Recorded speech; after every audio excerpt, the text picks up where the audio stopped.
suis aussi engagé, donc témoin, on va dire. Qui c'est ce qui c'est un témoin? C'est celui qui a vu un truc qui s'est passé et qui est prêt à raconter. Vous êtes d'accord ou pas? Et bon, je suis témoin de ces gars qui est le souterrain. C'est le mec le plus puissant. Il est vraiment cool. Il est vraiment archi fort. Et bon, je l'aime beaucoup, vous savez. Ah ouais. C'est lui qui m'a fait venir ici. C'est lui qui m'accompagne toujours. Quand je suis le buteur de l'équipe, quand je passe 6 mois sans pouvoir jouer le foot, c'est pareil. Il ne change pas. Moi, je change. Je deviens meilleur ou pire. Je fais des bonnes actions, des mauvaises actions. Mais ces gars-là, cet homme, ces mecs solides. Je vois qu'ici, nous avons beaucoup de mecs ce soir. Et alléluia.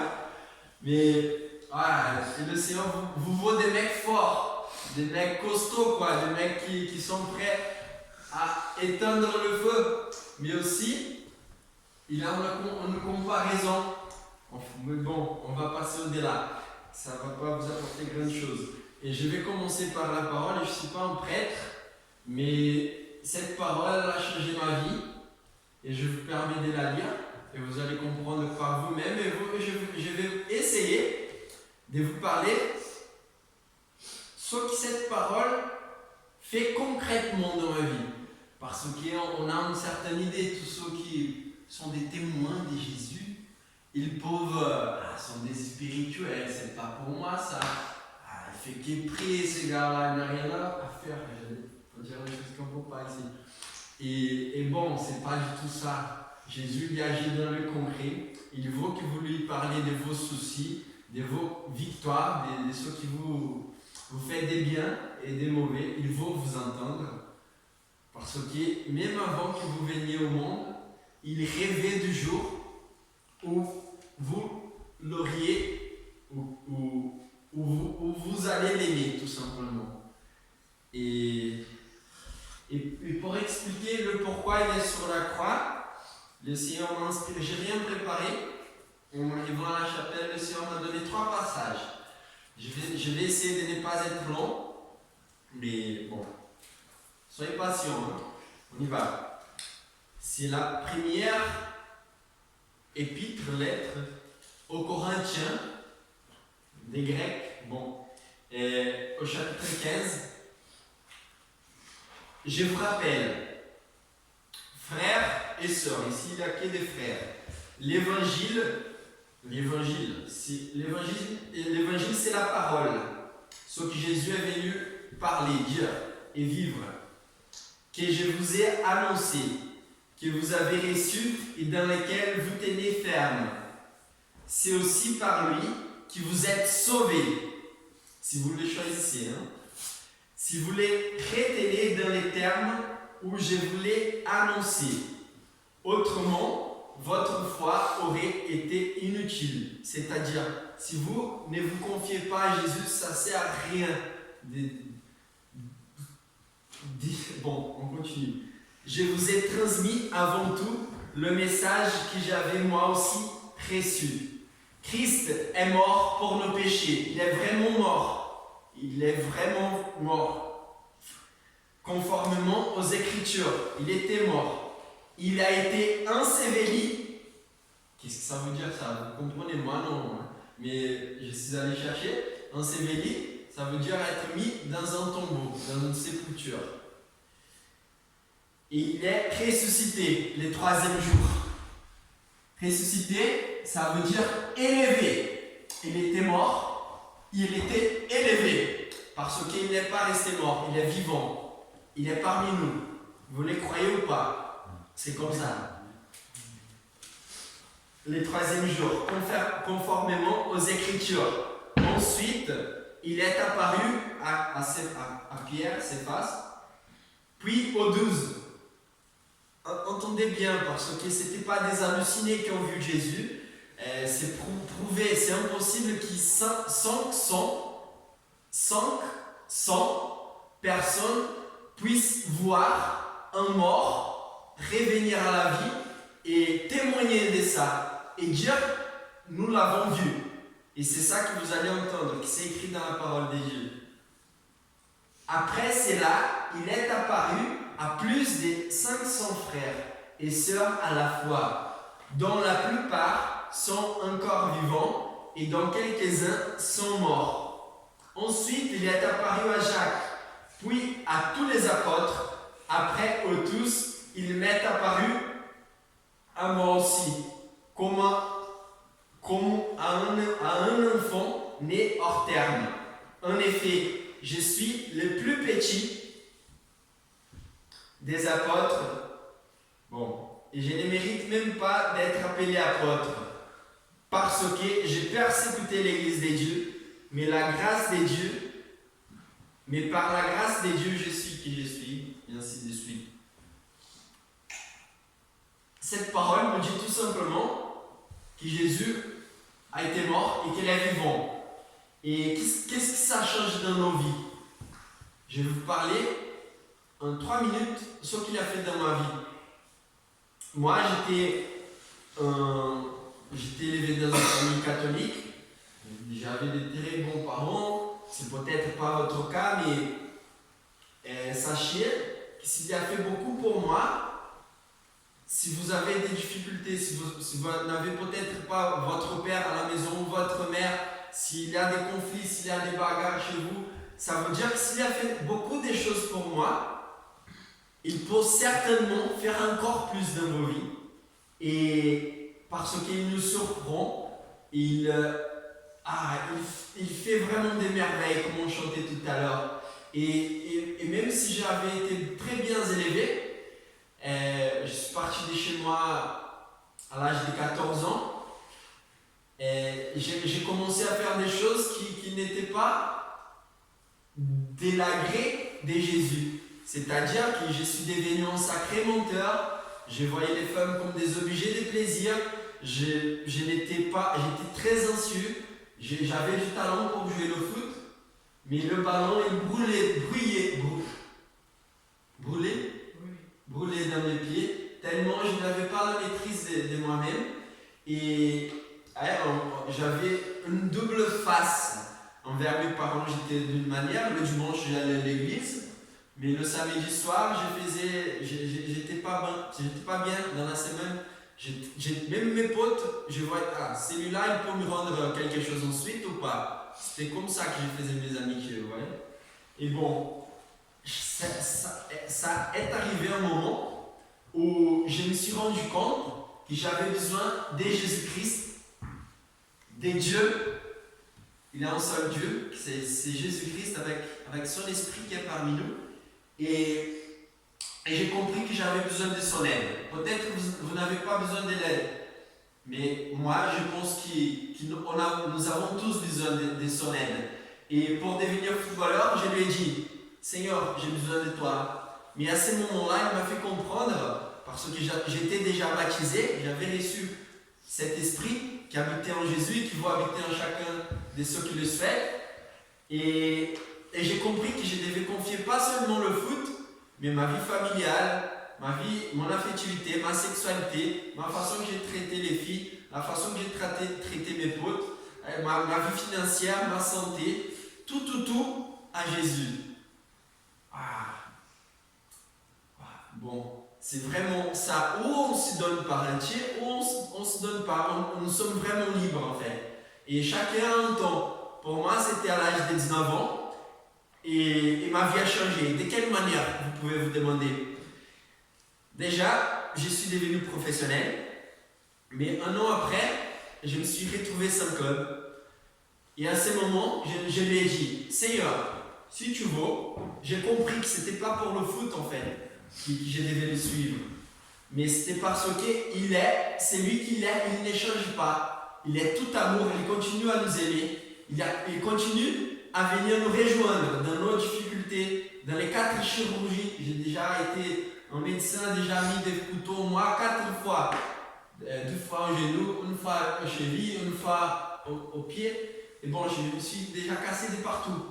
Et avant de connaître Jésus et après, mais il est là toujours. Il est là toujours. Il donne la force toujours. Il donne la joie, même lorsque je ne peux pas jouer le foot. Parce que seulement lui suffit. Et qu'est-ce qui a changé davantage? À part cette vie de prière, ça veut dire tout simplement, c'est rappeler que Dieu est là et qu'il nous aime. Ce qui a changé, c'est aussi ma façon de me relationner avec les gens. Vous êtes plus fort que moi, je suis plus fort que vous. C'est ça que j'ai compris. Ça veut dire qu'il a un regard égal envers chacun de nous. C'est pour ça que je pense qu'il est venu tant qu'homme au milieu de nous, pour se faire égal, pour se faire proche. Et ça suffit. Ça suffit que vous lui ouvrez la porte. Jésus, tu es le bienvenu. C'est chez toi. Ma vie, c'est chez toi. Et ma joie, elle est vraiment débordante lorsque je loue, lorsqu'on prie, on chante pour le Seigneur. Mais elle est débordante lorsque je vous vois. Parce que ces gars-là, cet homme, il a décidé de donner sa vie pour me pardonner, pour me rendre libre, pour me détacher de tout mal si je l'accepte et si je fais les efforts qui sont nécessaires. En n'étant pas en faux, sans mettre de l'eau. Et on ne se rapproche pas de Jésus si on n'ouvre pas la porte pour aller éteindre le feu. Le pompier ouvre la porte, il descend. Il faut qu'il fasse sa démarche. Et avec Christ, ça veut dire, c'est lui qui a...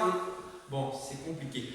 Bon, il faut ouvrir la porte, il faut jeter de l'eau pour que le feu s'éteigne. Et avec Jésus, c'est pareil, il faut lui parler, Et aussi à travers nos frères et sœurs, parce que ça ne sert à rien d'avoir un changement intérieur, personnel, si on n'est pas meilleur envers nos frères et sœurs. Et pour cela, Jésus, il vous dit une chose, à vous qui êtes jeunes, c'est pas moi qui vous parle, c'est Jésus. Parce que la parole, à celui qui croit, elle est vivante et efficace. Il vient nous dire, à nous les jeunes, qui personne ne méprise ta jeunesse, mais sois un modèle pour les croyants par tes paroles, ta conduite, ton amour, ta foi, ta pureté. Et il va nous parler encore, il va parler à tous ceux qui acceptent de lui suivre. Il va vous donner un esprit. Et oui. On parle des flammes, des feux, et les pompiers, ils éteignent le feu. Mais lorsque Jésus, il vient toucher nos vies, si on lui fait place, il vient mettre le feu. Mais c'est le seul feu qu'on ne doit pas éteindre. C'est pourquoi je te rappelle la flamme du don de Dieu que tu as reçu. En effet, ce n'est pas un esprit de timidité que Dieu nous a donné, mais un esprit de force. Vous êtes des mecs, encore plus de force. Moi, je veux être davantage plus fort. D'amour. Amour, on entend amour. On parlait aujourd'hui sur la table, Benoît Joseph, non, c'était peut-être Théophile. Il était là. L'amour, le français, c'est la langue pour parler aux femmes. C'est beau à parler aux femmes. Mademoiselle, on n'est pas tous obligés à être prêtres si vous voulez suivre Christ. C'est pas mon appel. Au moins, je n'ai pas compris ça, mais il y a un très beau appel de notre frère qui est là. Il y a la place pour tout le monde. Mais l'amour, c'est ça. Il n'y a pas plus grande preuve d'amour. Je me permets, il n'y a pas plus grande preuve d'amour. Vous vous rendez compte? C'est pas du spectacle. Il a vraiment donné sa vie. Amour, c'est donner sa vie. Comme plusieurs l'ont dit. Mais bon, c'est vraiment ça, c'est donner sa vie.